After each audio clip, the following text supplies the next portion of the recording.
शियल series का style clear हो चुका है। अपन का पहला एपिसोड जो था भाई बेसिकली उन्होंने अपनी पूरी जान लगा दी थी, लेकिन इसमें जेनिफर फाइनली अपने लॉयल लाइफ में एंटर कर चुकी है, जो कि एक प्योर लीगल कॉमेडी टेरिटरी में एंटर कर रहा है। ये अपने बाकी की एमसीयू की सीरीज से इस भाव में अलग है कि अपने एमसीयू की दुनिया को और भी ज्यादा लाइटर और सिलियर बनाता है, जो कि अच्छा ही लग रहा है। तो गुरु एपिसोड 2 सुपर ह्यूमन लॉ बहुत ही छोटा है, पता नहीं साला ये लोग किससे टक्कर ले रहे हैं, एनीमे से इतने छोटे एपिसोड्स क्यों बना रहे हो। लेकिन खैर तितानिया की कोर्टरूम वाली एक्सप्लोसिव एंट्री से वो जब जेन को शी-हल्क बनना पड़ा और जब वो अपने सुपर ह्यूमन अचीवमेंट को सेलिब्रेट ही कर रही थी, लोग उसे एडमायर कर रहे थे, उसे उसका नया नाम दे रहे थे, वो एंजॉय करना चालू ही करी थी कि उसे पता चलता है कि उसे फायर कर दिया गया, क्योंकि जिस विषय के इर्द गिर्द वो कोर्ट में परफॉर्म कर रही थी वो उसके फेलो फर्म के लिए उसे एक लायबिलिटी बनाता है। तो गुरु जेन बन गई एक नई नवेली बेरोजगार। उसने कई जगह पे जॉब्स को अप्लाई किया, लेकिन ये इतना आसान नहीं था, क्योंकि कोई भी ऐसे एक सुपर हीरो डिस्ट्रैक्शन को अपने काम में काम नहीं देना चाहता। और इसी बीच में हमें शी-हल्क की फैमिली से भी हम उसे देखने को मिलते हैं, जो कि उतने भी फन नहीं हो उसके लिए, मगर फिर भी जेन हम्बल रहती है, क्योंकि भाई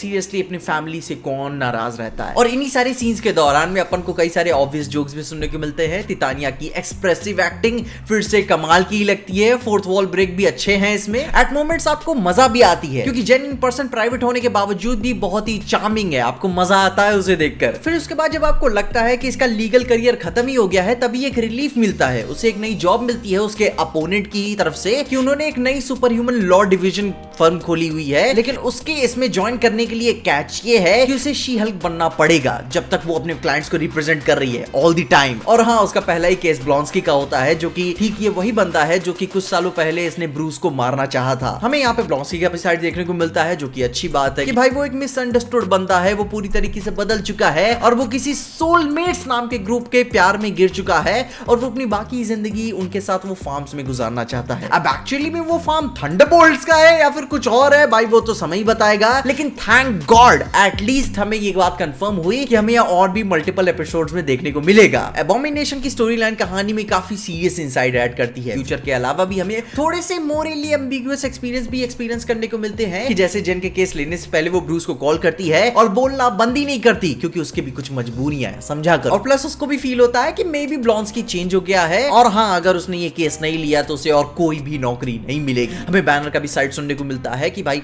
एटलीस्ट पता चला कि वो उस फाइट के बाद क्या सोचता है। He also understands कि जब वो लड़े थे तब वो कुछ और थे, अब वो कुछ और ही हैं, कंप्लीटली बदल चुके हैं। और ये बात थोड़ी सी अजीब है कि किसी को ऐसे कोई तकलीफ नहीं है कि भाई हमने जो लड़ाई देखी थी वो एडवर्ड नॉर्टन वाली थी, जैसे कि मार्वल बता रहा हो कि बोफड़ी की अब तो एक्सेप्ट कर ले कि हमने चेंज कर दी। अब खैर अपन के पास एक्सेप्ट करने के अलावा कोई चारा है नहीं है, तो आगे ही बढ़ते हैं। एक माइनर सी डिटेल यहाँ पे अभी भी है जिसे सोच के मेरी अभी भी सांस अटक जाती है, जब हम ब्रूस को सकार शिप के साथ स्पेस में जाते हुए देखते हैं। मतलब कि इतना क्या इंपॉर्टेंट मामला हो गया कि उसे प्लेनेट छोड़ के सकार पे जाना पड़ा, क्योंकि गुरु 110% ये हल्क की आइकॉनिक कहानी प्लेनेट हल्क की तरफ से एक नॉड है, जो कि मैंने पढ़ी हुई है, बहुत बैड एज है, जिससे एक ये भी शक होता है कि कहीं ये यही तो रीजन नहीं है कि फेज 6 में जो फाइगी ने इतनी सारी मूवीज की लिस्ट में छोड़ा था उसमें एक प्लेनेट हल्क की भी तो कहानी हो सकती है। Who knows, कुछ भी देखने को मिल सकता है, लेकिन एक पिक्चर में भाई इसका काम नहीं होने वाला बाबा। एटलीस्ट मैं तो यही कह सकता हूं, अनटिल अनलेस इनके पास कोई टाइका वाइटिटी जैसा डायरेक्टर ना हो। खैर अपन अभी कोई मूड नहीं खराब करेंगे।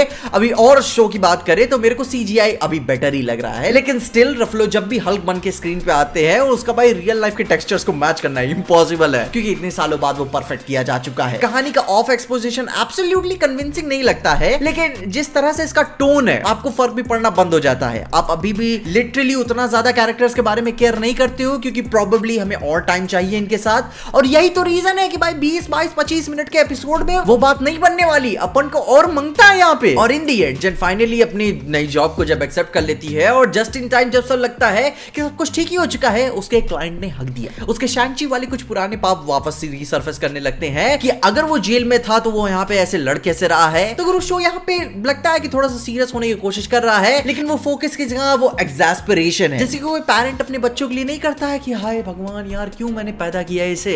ठीक उसी तरह इसमें भी एक मस्ती है और सब कुछ परफेक्ट होने की भी कोई जरूरत नहीं है। मुझे इसमें ऐसे ही मजा आ रही है। इसके पास अपनी एक यूनिक टोन है जिसे देख के कतई ये एंजॉयबल लगता है, मजा आती है आपको, और यही तो जिंदगी में चाहिए, मजा। खैर इसके अलावा मिड क्रेडिट सीन भी ऐसे कुछ खास नहीं है, जो कि नॉर्मल सा ही है। वो पास में शी हल्क बनने के बाद अपने पेरेंट्स के डेली चोर्स में उनकी हेल्प करती है एंड दैट्स इट, जो कि ऑब्वियसली यार अच्छा लगता है। जब एक 6 फुट 7 इंच की हॉट सी लड़की स्क्रीन पे कुछ भी करती है अच्छा लगता है। तुमको क्या लगता है इंस्टाग्राम पे इतने सारे लोगों का करियर कैसे बन गया? इसको देखने के लिए कोई रीजन नहीं चाहिए अपने को, जो कर रही है वो अच्छा ही कर रही है। तुम बताओ तुम्हें कैसा लगा? ये एपिसोड 2 देखने के बाद बहुत ही छोटा सा था, खैर फिर भी मजा तो देता ही है। तुम अपने ओपिनियंस मुझे जरूर बताना, और ये सारी बातों के साथ साथ मैंने शी हल्क एपिसोड 1 के ऊपर भी तो बात की हुई है, जाके उसकी वीडियो में ये जरूर चेकआउट करना और अपनी ओपिनियंस मुझे जरूर बताना। और तब तक के लिए देखते रहिए पीजे एक्सप्लेन।